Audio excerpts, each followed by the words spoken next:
Hello students, आज हम आपके लिए नया टॉपिक स्टार्ट कर रहे हैं, प्रेशर। ठीक है, तो हमने जो है प्रीवियस 2 वीडियोस में हमने डिस्कस करा था। पहले मैकेनिक्स ऑफ फ्लूइड में पहले पार्ट में हमने प्रॉपर्टीज ऑफ फ्लूइड के बारे में बताया था। सेकंड हमने बायोएनर्जी डिस्कस करी थी, और पार्ट नंबर 3 में आज हम स्टार्ट कर रहे हैं प्रेशर। तो चलिए समझते हैं। सबसे पहले समझते हैं कि प्रेशर जो है वो है क्या। जैसे सपोज दैट मैंने कहा मेरे पास ये क्या है, एक सरफेस है, एक ये सरफेस है, इस पर एक कोई पार्टिकल है या कोई मास पार्टिकल है, उसके अंदर मास होगा। ये इस पर आकर क्या कर रहा है, कुछ टकरा रहा है, तो ये कितना फोर्स लगा रहा है, मैंने कहा एफ फोर्स लगा रहा है। तो इसने जितना एंगल बनाया है, मैंने कितना एंगल बनाया है, थीटा। तो कितना हो गया भाई इसका कंपोनेंट हॉरिजॉन्टल वाला, एफ कॉस थीटा। यहीं पर अगर मैं वर्टिकल कंपोनेंट की बात करूंगा, ये कितना हो जाएगा, एफ साइन थीटा की तरह। आप देख रहे हो हॉरिजॉन्टल कंपोनेंट जो है, एक कौन सा कंपोनेंट है, वर्टिकल कंपोनेंट। वर्टिकल कंपोनेंट इसको क्या करने की कोशिश करेगा, प्रेस करने की कोशिश करेगा। तो मैं यहां पर लिख सकता हूं प्रेसिंग कंपोनेंट है।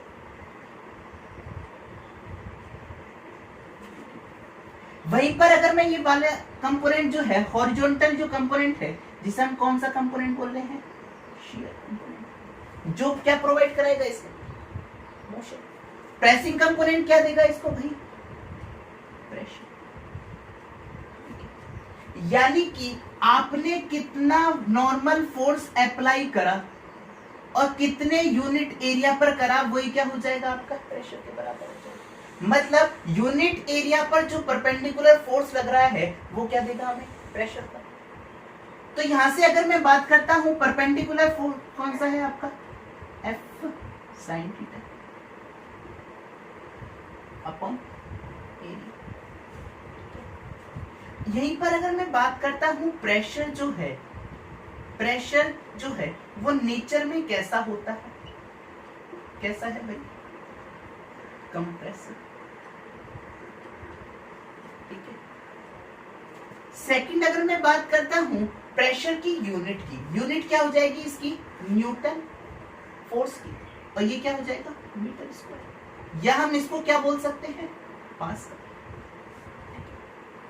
थर्ड अगर मैं बात करता हूं, प्रेशर को मैंने क्या बोला है, ये क्या है, स्केलर क्वांटिटी है। कैसी है, स्केलर क्यों भाई, इसके अंदर तो डायरेक्शन कौन सी, नॉर्मल वाली। ठीक है, पर फिर भी मैंने इसको क्या बोला है, स्केलर क्वांटिटी। क्यों, क्योंकि क्या होता है, इट डज नॉट ओबे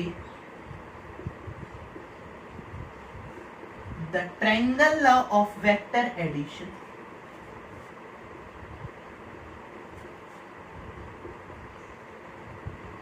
इसको फॉलो नहीं करता, इसलिए हम क्या बोल रहे हैं, प्रेशर क्या है, scalar quantity. Triangle law of vector addition क्या होता है, अगर आपके 2 वेक्टर ऐसे करके हैं, तीसरा वेक्टर ऐसा होता है रिजल्टेंट वाला, तो रिजल्टेंट वेक्टर जो होता है वो समेशन ऑफ 2 वेक्टर के बराबर होता है। ये क्या होता है आपका, triangle law of vector addition. अगर हम नॉर्मल बात करते हैं कि प्रेशर से रिलेटेड अगर हम बात करते हैं, मैंने कहा कि कुछ एग्जांपल्स ले रहा हूं। मैंने कहा कि एक पर्सन है, वो क्या है, स्टैंडिंग पोजीशन में है। जब वो स्टैंडिंग पोजीशन में है, तो उसके दोनों फुट क्या हो रहे हैं भाई, सरफेस से अप्लाई हो रहे हैं। और एक पर्सन जो है, ये मूविंग कंडीशन में है। कैसा है, मूविंग कंडीशन में है। ठीक है, ये जब मूविंग कंडीशन में है, ये है मूविंग कंडीशन में।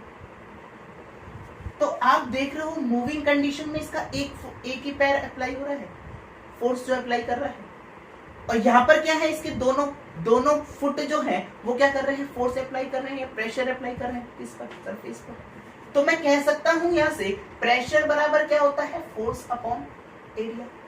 इस केस में एरिया क्या है, ज्यादा, तो प्रेशर यहाँ क्या हो जाएगा भाई, कम। वहीं पर अगर मैं मूविंग कंडीशन की बात करूंगा, तो मूविंग में इसका एक ही फुट क्या है, इस पर सरफेस पर है, तो एरिया यहाँ पर क्या हो जाएगा, कम। कांटेक्ट एरिया कम हो जाएगा, तो प्रेशर क्या हो जाएगा, ज्यादा। तो मैं यहाँ से कह सकता हूँ कि हमारे पास मूविंग अर्थात या वॉकिंग कंडीशन में हमारे पास प्रेशर ज्यादा लगेगा किसके रेस्पेक्ट में, स्टैंडिंग पोजीशन के रेस्पेक्ट में। ठीक है, अगर हम थोड़ी सी और बात करते हैं प्रेशर में, आपको पता है कि दलदल में फंसे व्यक्ति को क्या करा जाता है, लेट जाने की सलाह दी जाती है उसे। क्यों? क्योंकि आपको पता है लेट जाने पर एरिया क्या हो जाएगा वहां पर, ज्यादा कांटेक्ट एरिया। अगर कांटेक्ट एरिया ज्यादा हो जाएगा तो प्रेशर और क्या हो जाएगा, कम हो जाएगा। ठीक है, अगर हम बात करते हैं और बात करते हैं प्रेशर से रिलेटेड, ऊंट जो होता है आपका, कैमल जो होता है रेगिस्तान में क्या हो जाता है, आराम से चल लेता है। वहीं पर अगर घोड़े को दौड़ा, क्या दौड़ लेगा? नहीं। क्यों? क्योंकि उसका एरिया क्या है, कांटेक्ट पैर का एरिया, खुर जो होते हैं उससे छोटे होते हैं। ऊंट का जो पंजा होता है वो क्या होता है, ज्यादा होता है, बड़ा। ठीक है, अगर ऊंट का मेरे पास पंजा बड़ा है, एरिया ज्यादा है, तो प्रेशर क्या लगेगा, कम लगेगा वहां पर। इसलिए क्या होता है, कैमल रेगिस्तान में आराम से चल लेता है।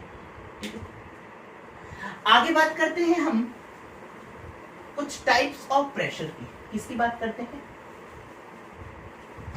Types of pressure. पहला प्रेशर हम बात करते हैं एटमॉस्फेरिक प्रेशर।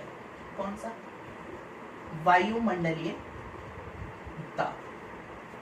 वायुमंडलीय दाब क्या होता है, जो एटमॉस्फेरिक पार्टिकल जो होते हैं वो आपके जितना प्रेशर अप्लाई करते हैं वही क्या होता है, एटमॉस्फेरिक प्रेशर के बराबर होता है। तो मैं यहां से कह सकता हूं कि pressure exerted by atmospheric particle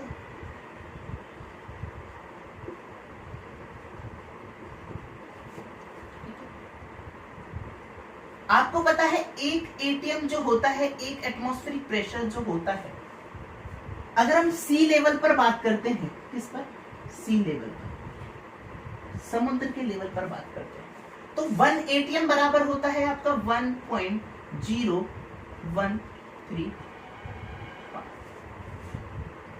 ठीक है, 1.013 बार जो होता है ये आपके किसके बराबर हो सकता है, मैं इसको लिख सकता हूं यहां से 101.3 किलो पास्कल के बराबर। आपको पता है भाई एक बार किसके बराबर होता है, 10⁵ न्यूटन पर मीटर स्क्वायर या 10⁵ पास्कल के। इसको और हम क्या लिख सकते हैं, 760 mm ऑफ Hg के बराबर, या 10.3 मीटर ऑफ वाटर कॉलम के बराबर लिख सकते हैं। ऐसा क्यों भाई, ये क्या है आपका प्रेशर हेड को डिनोट कर रहा है। प्रेशर हेड क्या होता है, P/ρg। अब आप देख रहे हो यहाँ पर प्रेशर मतलब एक वायुमंडलीय दाब जो होगा, 1 एटमॉस्फेरिक प्रेशर जो होगा वो कितने mm ऑफ Hg के बराबर होगा। ठीक है, ये पूछा है। तो देखते हैं, सबसे पहले इसमें समझो आप P/ρg। आपको पता है प्रेशर जो है एक वायुमंडलीय दाब किसके बराबर है, 10⁵ के।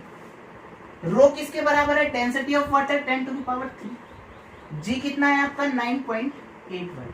जब आप ये करोगे तो यहाँ से कितना रिजल्ट आएगा 10.3। आप इसको यहाँ पर 10 ले लो तो आप देख रहे हो भाई 10 के अप्रोक्स आएगा कुछ समथिंग, 4 तो कटी जाएंगे 10। ठीक है, वहीं पर अगर मैं मरकरी की बात करता हूँ, मरकरी के लिए कितना हो जाएगा भाई, डेंसिटी रखो। डेंसिटी कितनी होती है 13.6 इंटू 10⁵3, 9.81 रखोगे तो कितना आ जाएगा 0.760 मीटर के बराबर। 1 mm किसके बराबर होता है भाई, 1000 mm के बराबर। यहाँ से आ जाएगा 760 mm ऑफ। भाई देखो यहाँ पर डेंसिटी उसी की रखनी है जिसके रेस्पेक्ट में आप जिसकी चाह रहे हो, कितने mm ऑफ Hg या कितने मीटर ऑफ वाटर कॉलम के बराबर। डेंसिटी यहाँ पर उसी की रखनी है। यहाँ पर मैंने डेंसिटी किसकी रखी, वाटर की। यहाँ पर डेंसिटी किसकी रखी, मरकरी की। ये होता है आपका एटमॉस्फेरिक प्रेशर। अगर मैं ग्राफ प्लॉट करता हूँ तो आपको पता है प्रेशर और हाइट के बीच में एटमॉस्फेरिक प्रेशर के अगर मैं एल्टीट्यूड बढ़ाता जाता हूँ तो प्रेशर क्या हो जाता है, कम होता जाता है। क्यों? क्योंकि आपको पता है यहाँ पर एटमॉस्फेरिक पार्टिकल क्या होंगे, ज्यादा होंगे पास में, हाइट कम होगी तो प्रेशर क्या करेंगे, ज्यादा अप्लाई करेंगे। आप दूर जाते रहोगे तो एटमॉस्फेरिक पार्टिकल क्या हो गए, कम होते गए, तो प्रेशर वहां पर क्या हो जाता है, कम होते जाता है। और ये कैसा वेरी करता है, रेक्टेंगुलर हाइपरबोला, ऐसे वेरी करता है, ठीक है। सेकंड हम बात करते हैं गेज प्रेशर की। किसकी, गेज प्रेशर। गेज प्रेशर जो होता है वो किसके बराबर होता है, जो प्रेशर आपकी एटमॉस्फेरिक प्रेशर लाइन से ऊपर मेजर करा जाएगा वो क्या हो जाएगा, गेज प्रेशर। तो मैं यहां से कह सकता हूं pressure measured above atmospheric pressure line क्या हो जाएगा, गेज प्रेशर हो जाएगा। आपके जितने भी इंस्ट्रूमेंट आते हैं वो हमेशा कौन सा प्रेशर मेजर करते हैं, बाय डिफॉल्ट कौन सा मेजर करते हैं, गेज प्रेशर, ठीक है।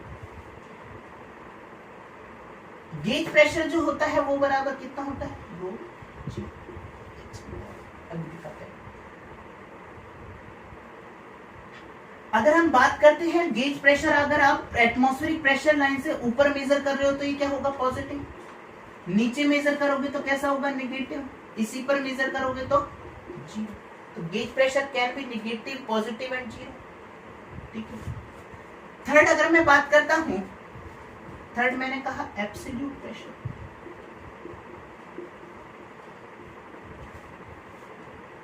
जो प्रेशर जीरो प्रेशर लाइन के, कहां पर, जीरो प्रेशर लाइन से अबव प्रेशर मेजर करा जाएगा वो कैसा होगा, एब्सोल्यूट प्रेशर।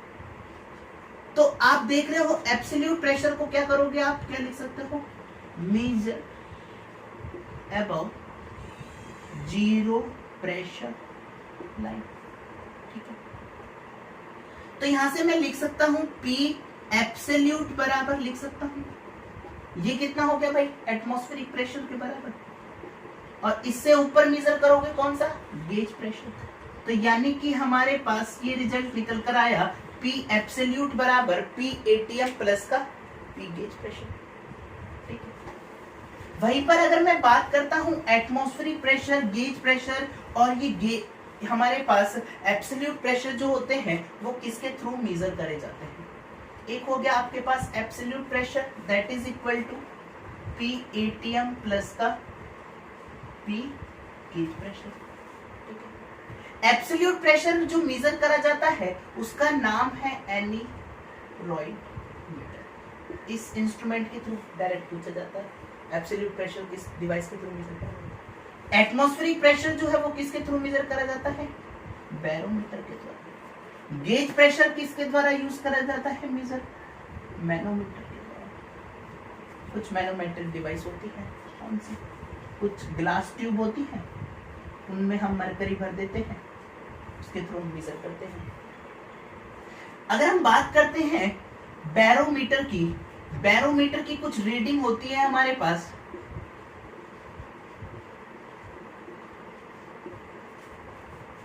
रीडिंग ली जाती है बैरोमीटर की। सबसे पहले समझते हैं बैरोमीटर को, एक कौन से साइंटिस्ट हैं, टोरिसेल, क्या नाम है इनका, टोरिसेल।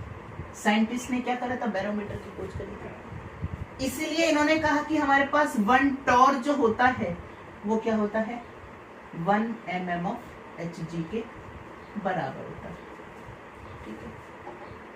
अगर हम बैरोमीटर की रीडिंग की बात करते हैं, बैरोमीटर रीडिंग, अगर आपका प्रेशर जो है बैरोमीटर में वो क्या हो रहा है, सडन फॉल, बहुत तेजी से घट रहा है, तो क्या होगा, आपको पता है ये क्या है मेरे पास, सपोज दैट मैंने कहा ये बैरोमीटर है।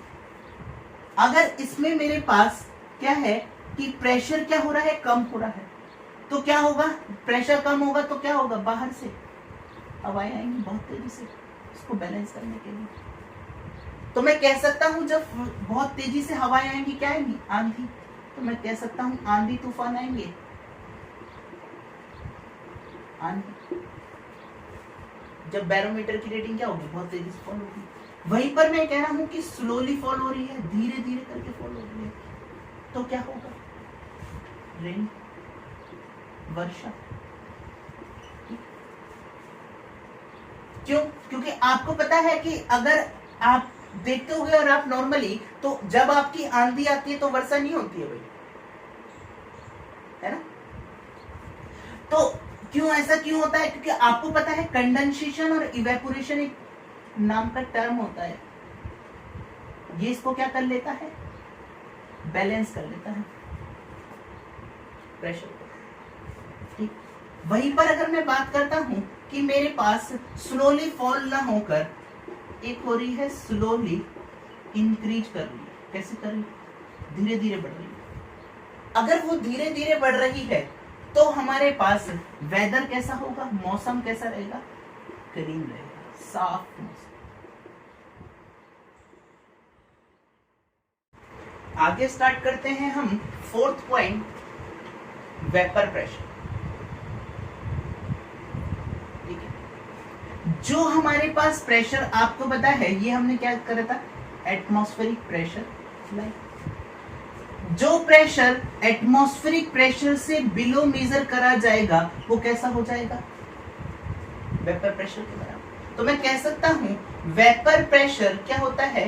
Measure below atmospheric pressure. ये किसके बराबर होता था? नेगेटिव गैस प्रेशर के। तो ये कह सकता हूं कि यहाँ पर वेपर प्रेशर जो होगा वो हमेशा कैसा होगा? नेगेटिव। ठीक है, नेक्स्ट अगर हम बात करते हैं हाइड्रोस्टैटिक लॉ, किसकी बात करते हैं? Hydrostatic law. समझते हैं? हाइड्रोस्टैटिक लॉ क्या कहता है? कि जो प्रेशर का वेरिएशन है in vertical downward direction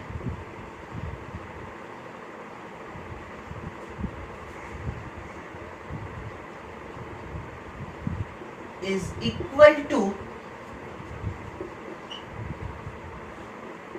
specific weight of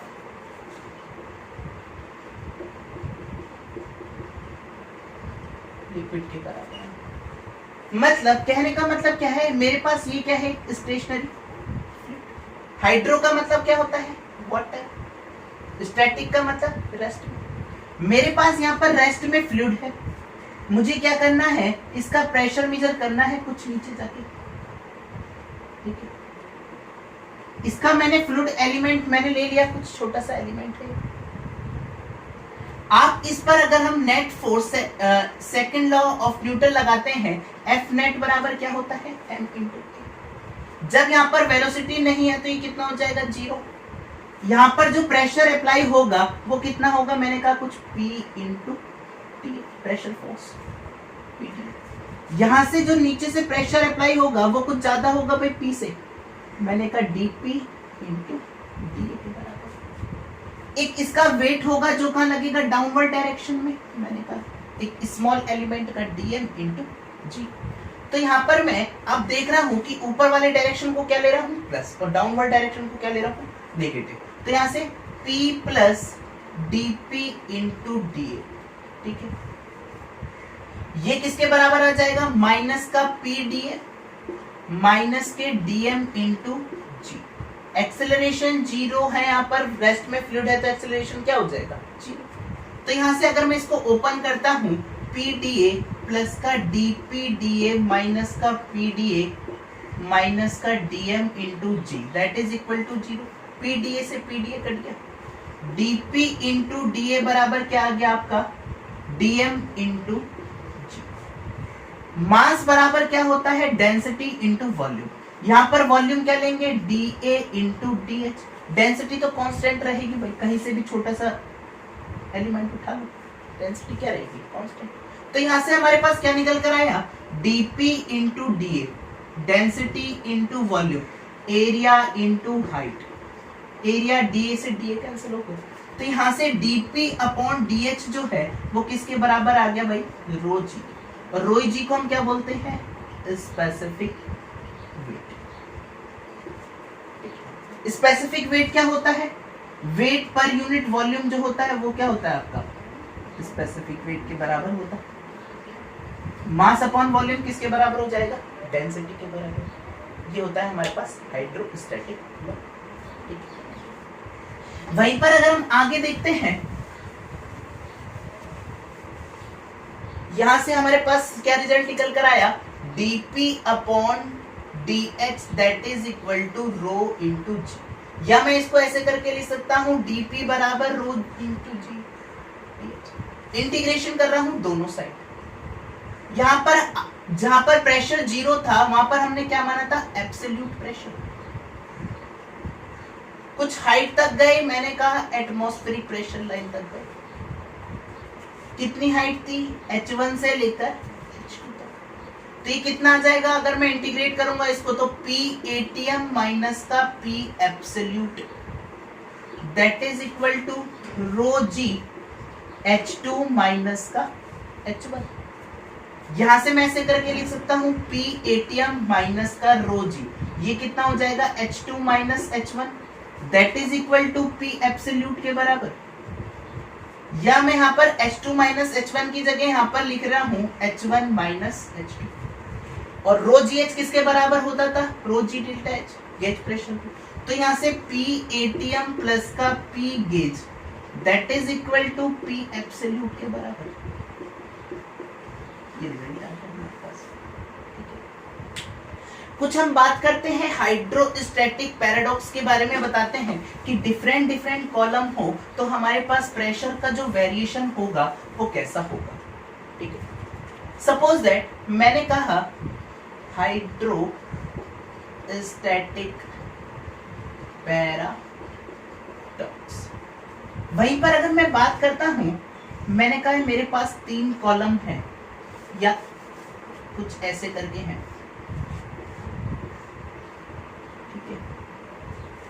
ये हो गया आपका।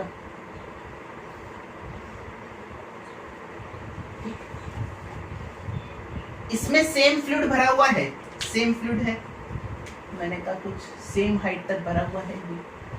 तो इसमें प्रेशर का वेरिएशन पूछा है आपसे कि प्रेशर किसमें ज्यादा होगा, कौन से वाले में।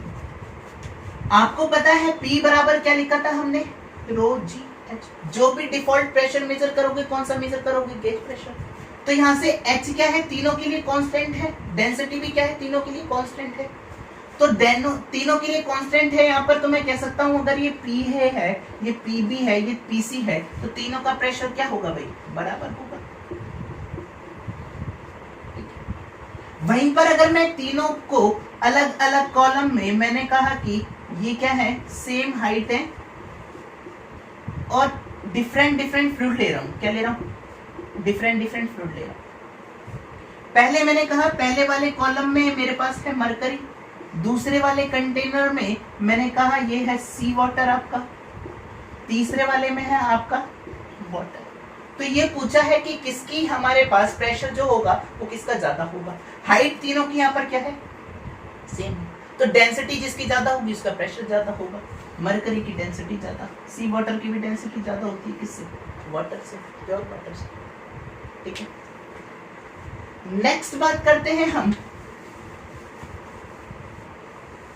Pascal law. नेक्स्ट किसकी बात करते हैं? Pascal law. पास्कल लॉ क्या कहता है? पास्कल लॉ क्या कहता है? जब आप एक स्टैटिक फ्लूइड है, इसमें आप प्रेशर अप्लाई करोगे तो ये प्रेशर जो होगा इसका मैग्नीट्यूड जो होगा वो क्या होगा? तीनों डायरेक्शन में एक्स वाई जेड तीनों डायरेक्शन में क्या होगा? इक्वली डिस्ट्रीब्यूट हो जाएगा।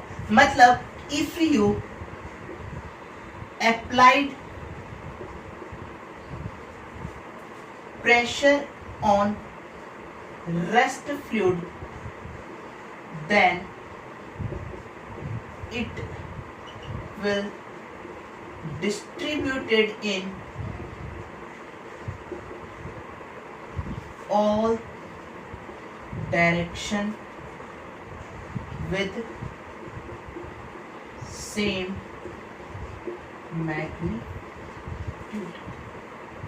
कहता है सपोज दैट मैंने कहा कि यहाँ पर आप इसका यहाँ पर एक कंटेनर है तो इसका मैंने कोई छोटा सा एक फ्लूइड एलिमेंट ले लिया। जब मैंने प्रेशर अप्लाई करा तो x डायरेक्शन में लगा px, y डायरेक्शन में लगा py, z डायरेक्शन में लगा pz।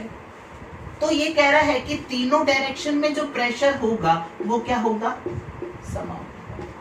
px बराबर py बराबर pz। आई थिंक डेरिवेशन की कोई नीड नहीं है। नेक्स्ट हम बात करते हैं कुछ एप्लीकेशन की इसकी। अगर मैं एप्लीकेशन की बात करता हूं तो सबसे पहले अगर मैं बात करता हूं जितने भी आपके हाइड्रोलिक लिफ्ट हो गई, हाइड्रोलिक रैम हो गए, ये सब क्या होते हैं,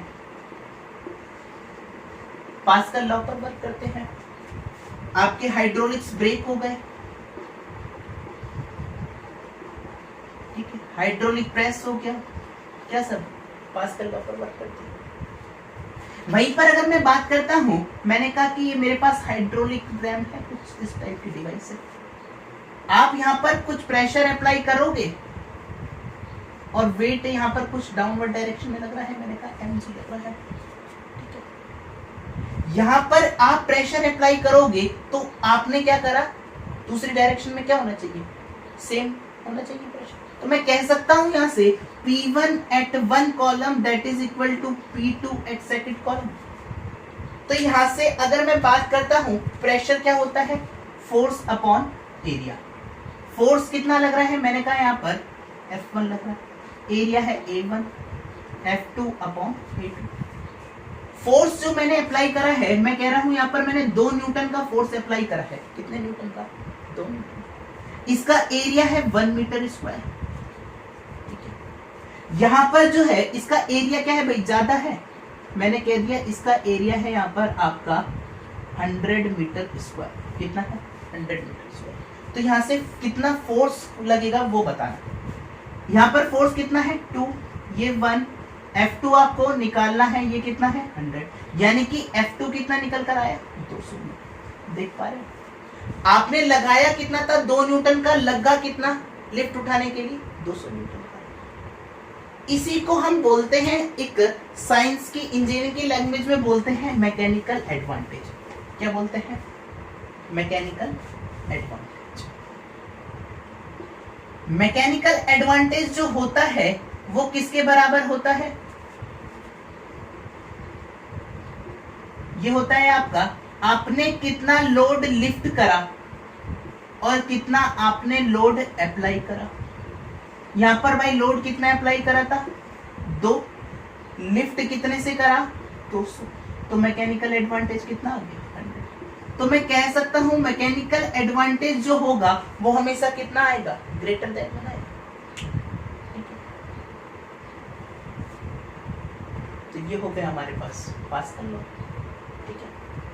आप नॉर्मली भी देखते होंगे आपके जो शटर आते हैं, जो हम गोल गोल करके जो आते हैं हैंडल वाले, उससे क्या करते हैं, लिफ्ट, शटर उठाते हैं, ठीक है। गाड़ी को लिफ्ट करते हैं किसके थ्रू, पास्कल लॉ के, ठीक है। नेक्स्ट अगर हम बात करते हैं कि प्रेशर का वेरिएशन जो है, इफेक्ट ऑफ प्रेशर देखते हैं बॉइलिंग और मेल्टिंग पॉइंट पर क्या इफेक्ट आता है। Effect of pressure on boiling and melting point. Suppose that आपको सबसे पहले ये समझना है कि मेल्टिंग और बॉइलिंग होती क्या। मेल्टिंग क्या होती है, आप किसी भी चीज को सॉलिड से लिक्विड फेस में जिस टेम्परेचर पर कन्वर्ट करोगे वो क्या हो जाएगा आपका मेल्टिंग पॉइंट टेम्परेचर। वहीं पर अगर बॉइलिंग की बात करते हैं तो लिक्विड से किस में कन्वर्ट करना, वेपर, जिस टेम्परेचर पर कन्वर्ट करोगे बॉइलिंग पॉइंट टेम्परेचर।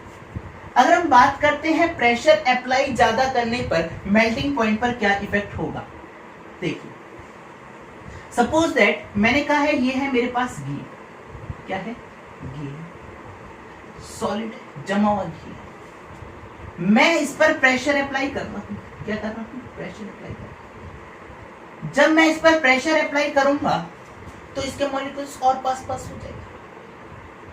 तो मतलब कहने का मतलब क्या है, ये क्या हो जाएगा, थोड़ा हार्ड तो पहले से ही और हार्ड हो जाएगा। तो मैं कह सकता हूं यहां से कि इट बिकम हार्डर और ये क्या करेगा, अपनी जो अब ये हार्डर हो जाएगा, अपनी पोजीशन को क्या कर पाएगा, ये एस्टेब्लिश कर पाएगा नहीं, तो क्या करेगा, ये थोड़ा एक्सपैंड होने की कोशिश करेगा। तो मैं कह सकता हूं टू अचीव गुड पोजीशन, एक अच्छी पोजीशन के लिए क्या करेगा, ये अपने वॉल्यूम को क्या करना चाहेगा, एक्सपैंड करना चाहेगा। ठीक है, बैलेंस करने के लिए जब ये वॉल्यूम को एक्सपेंड करना चाहेगा तो यहां से वॉल्यूम क्या मेरा हुआ, इंक्रीज हुआ प्रेशर अप्लाई करने पर। ठीक है, नॉर्मली अगर हम बात करते हैं तो ये क्या हो जाएगा, सॉलिड घी किस में कन्वर्ट हो जाएगा, लिक्विड में, इसका वॉल्यूम क्या हो जाएगा, ज्यादा। तो इस केस में हमारे पास क्या होगा, मेल्टिंग पॉइंट टेम्परेचर जो होगा, अब ये हमारे पास देखो इतना वॉल्यूम था, इतना वॉल्यूम था, कम वॉल्यूम कर दिया हमने इसका और दबा के, तो अब ये अपनी पोजीशन को, अच्छी पोजीशन प्राप्त करने के लिए इसको मुझे कुछ ना कुछ एनर्जी चाहिए एक्सपेंड करने के लिए, तो मुझे क्या करना पड़ेगा, कुछ बाहर से थर्मल एनर्जी सप्लाई करनी पड़ेगी या हीट सप्लाई करनी पड़ेगी। तो इससे क्या होगा, इसका मेल्टिंग पॉइंट टेम्परेचर बढ़ जाएगा। तो मैं कह सकता हूं कि यहां से कि मेल्टिंग पॉइंट टेम्परेचर क्या हो जाएगा, इंक्रीजेस। ठीक है, तो वहीं पर अगर हम बात करते हैं अपोजिट केस में, मैंने कहा कि मेरे पास क्या है, आइस का है। आइस को मैंने किस में कन्वर्ट करा, वाटर में, सॉलिड आइस। इसका वॉल्यूम क्या है यहाँ पर, ज्यादा, वॉल्यूम क्या हो गया यहाँ पर, कम। जब वॉल्यूम कम हो गया यहाँ पर, आपको पता है इस पे इसके मॉलिक्यूल्स क्या है, दूर दूर है, मॉलिक्यूल्स आइस के का क्या है, दूर दूर है। तो अगर मुझे इनको क्या करना पड़ेगा, कुछ लेस हीट, कम एनर्जी सप्लाई करूं, तुरंत क्या हो जाएंगे, मेल्ट हो जाएंगे। तो मैं कह सकता हूं यहां से कि वाटर के केस में आपको लेस हीट सप्लाई करनी पड़ेगी, तो मेल्टिंग पॉइंट टेम्परेचर क्या हो जाएगा, डिक्रीज। किस केस में, वाटर के केस में, सॉलिड आइस के केस में। प्रेशर इंक्रीज करने पर आप देख रहे हो यहां पर मेल्टिंग पॉइंट टेम्परेचर क्या हुआ, डिक्रीज हुआ, और यहां पर क्या हुआ, मेल्टिंग पॉइंट टेम्परेचर इंक्रीज, क्योंकि यहां पर वॉल्यूम क्या हो रहा था, ज्यादा, और यहां पर वॉल्यूम क्या हो जा रहा है, कम। ठीक है, नेक्स्ट अगर हम बात करते हैं बॉइलिंग पॉइंट की, किसकी, बॉइलिंग पॉइंट की। बॉइलिंग पॉइंट क्या होता है आपका, आपको पता है कि हमारे पास अगर हम माउंटेन वगैरह पर जाते हैं तो प्रेशर वहां पर क्या हो जाता है, कम। प्रेशर कम होने पर हमारे पास बॉइलिंग पॉइंट क्या हो जाएगा, कम। क्यों, क्योंकि हमें पता है कि प्रेशर कैसे रिप्रेजेंट करते हैं, रो जी एच। ठीक है, यहां पर मैं रो जी एच गेज प्रेशर की बात नहीं कर रहा हूं, यहां पर मैं बात कर रहा हूं किसकी, एटमॉस्फेरिक प्रेशर, किसकी, हाइट पर जाओगे तो प्रेशर क्या हो गया, कम, तो उसका बॉइलिंग पॉइंट क्या हो जाएगा, कम हो जाएगा। तो कहने का मतलब क्या है, जो आप खाना यहां पर पका रहे थे वही आप माउंटेन पर पकाओगे खाना, तो क्या होगा, ये खाना यहां पर मैंने सपोज दैट मैंने कहा यहां पर आप फूड क्या कर रहे हो, कुक कर रहे हो, खाना बना रहे हो। यहां पर हमें कितना टेम्परेचर रिक्वायरमेंट था, 100 डिग्री सेल्सियस वाटर की बॉइलिंग के लिए। यहां पर बॉइल क्या हो जाएगा, वाटर पहले ही हो जाएगा, प्रेशर क्या हो गया यहाँ पर, कम। तो वाटर क्या होगा यहाँ पर, वाटर अगर मैं एक ओपन वेसल की बात करता हूं तो इसमें क्या है, कुछ खाना है हमारा, तो यहाँ पर क्या होगा, हमारे पास वाटर क्या होगा, इजिली 80 डिग्री टेम्परेचर पे ही बॉइल करना स्टार्ट कर जाएगा। तो हमारे पास इस फूड को उतनी क्या होनी चाहिए, उतनी एनर्जी या हीट नहीं मिल पाती जिससे खाना हमारे पास क्या रह जाता है, कच्चा रह जाता है, हाइट पर, कहां पर, माउंटेन पर। इसलिए कहते हैं कि हम क्या करते हैं, ओपन वेसल में हाइट पर नहीं पकाते, तो इसमें हम क्या यूज करते हैं, प्रेशर कुकर का यूज करते हैं। किसका यूज करते हैं, प्रेशर कुकर। प्रेशर कुकर क्या कर देता है भाई, प्रेशर बढ़ा देता है और क्या करता है, उसका टेम्परेचर भी बढ़ा देगा, जिससे हमारे पास क्या होगा, खाना इजीली पक जाएगा। ठीक है, तो यहाँ पर हमने कंप्लीट करा है आपका प्रेशर टॉपिक। नेक्स्ट पार्ट में हम डिस्कस करेंगे आपसे फ्लो लाइंस एंड मेजरमेंट से। ठीक है, तो thank you so much for watching.